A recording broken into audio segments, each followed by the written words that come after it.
And when you write the programming, it should be difficult, but not in the sense of like this was difficult from a Metcon where I was, you know, at a heart rate of 160 and sweating my face off. A lot of this is going to be them managing muscular fatigue or working on very complex skill sets that a lot of intensity cannot be applied anyway.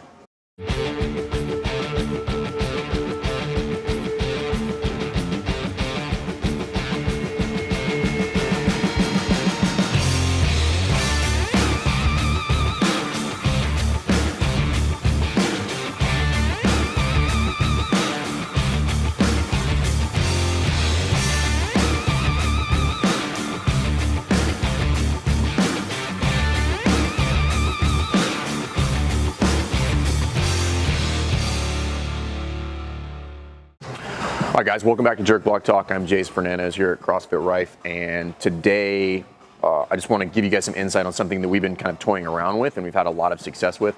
But first, I need to tell you why we started toying around with it. So if you've been programming for a while within your gym, at some point you will probably come across a scenario where people want to do extra programming. They want to double up on double days. They want to do strength plus Metcon every single day. However you feel about that, I don't really care. It's not really the topic of the discussion. We here don't think it's necessary for people to double up on programming every day. Just fundamentally, 99.9% of the people do not need to do multiple workouts in the same day in order to see gains in their overall fitness, whether it's metabolic conditioning, strength, or gains in gymnastics. But we could argue about that all day. It's neither here nor there. Fundamentally, what we were trying to solve is trying to give people enough so that they didn't want to add in extra programming, because there's a lot of problems that come into play. When people start pulling programming from other places, it fundamentally doesn't fit in with what you created. So if you're putting any sort of thought into your programming, which you should be, it should be put together with some logical sequence based on what you are doing and where you want to go in order to, you know, increase the area underneath the curve that is our fitness, blah, blah, blah, blah, blah.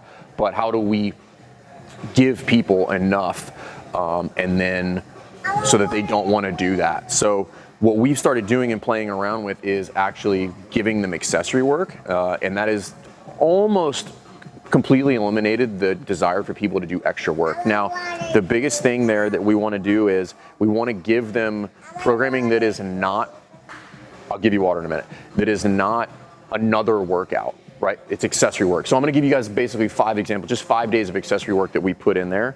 So on this day, so this is accessory work. I'm going to go Monday through Friday for accessory work. So 50 GHD sit-ups, 50 V-ups, and then 50 false grip ring rows.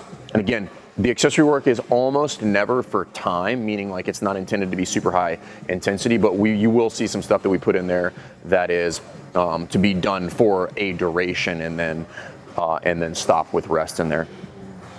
Most of the accessory work that we write is designed around like developing skills, whether gymnastics or stuff like just building midline stability, or even like isolated movements. Like we just throw a lot of like old school bodybuilding stuff in there because people like to do it, and there is some value there. So that's one day.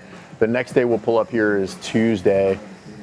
So this one is 4 sets, 1 minute handstand hold, rest 30 seconds, and then 1 minute Russian twist, rest 30 seconds. So again, none of this stuff is super sexy, but it is hard. And when you write the programming, it should be difficult, but not in the sense of like this was difficult from a Metcon where I was, you know, at a heart rate of 160 and sweating my face off. A lot of this is going to be them managing muscular fatigue or working on very complex skill sets that a lot of intensity cannot be applied anyway. Let's go to Wednesday. 100 banded good mornings, 200 meter banded walk, like monster walks with the feet. Literally just trying to basically create strength for people who have weaknesses and deficiencies, abductors, adductors, and then the banded good mornings, just getting some accessory work because we do a lot of pulling off of the floor. Thursday, 3 large sets of parallel handstand push-ups, and that large sets, those are relative. Like, so if it's 10, then it's 10 for that person. 3 by 1 a minute ring support hold, and that's just accumulating 1 minute in that support position in the rings. And then 3 sets of 20 dumbbell overhead squats. Speaking of that, we rarely, if ever, give prescribed weights within the accessory programming because we just don't want there to be a particular, like I want them working at what is relative to them and what's appropriate for them. But this is another way for you to kind of sneak some higher end skill sets that I don't necessarily want to put to the whole class because very few people will be able to do that, but we can stair step them and start having to work on those things. And then we'll go to Friday.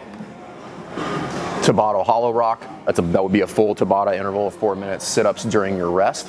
And then 50 GSD hip extension. So we did sit-ups earlier in the week, and then 50 open standard handstand push-ups. So this is where we can start things that we've seen in the open where people got decimated. We can start having them practice these.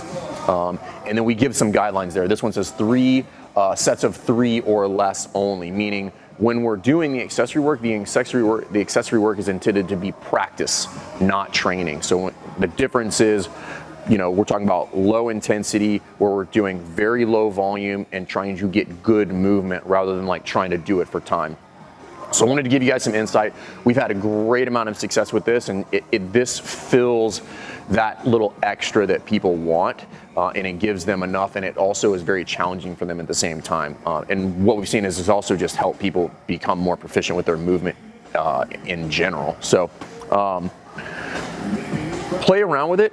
It should be written to match with the programming that you wrote for that day. So it shouldn't be something that's just like completely random, written completely independently of the program. We write the programming first, then we go back and we write the accessory program to lay on top of the overall programming. So if you have questions about that, you can make it however you want. It can be focused on different things as you go through. It can be kind of like running focused or endurance focused, or it could be gymnastics focused, or it could be weightlifting focused. But remember, the idea is not intensity. The idea is not to make it another workout. The idea is practice. Just enough practice to get them to be like, hey, that was enough, I'm good for today, and then get out of there. So that's a good training day. Anyway, if you guys have questions about this, please put those in the comments. If you like this content, please subscribe to the YouTube channel, and we'll see you next time. Thanks.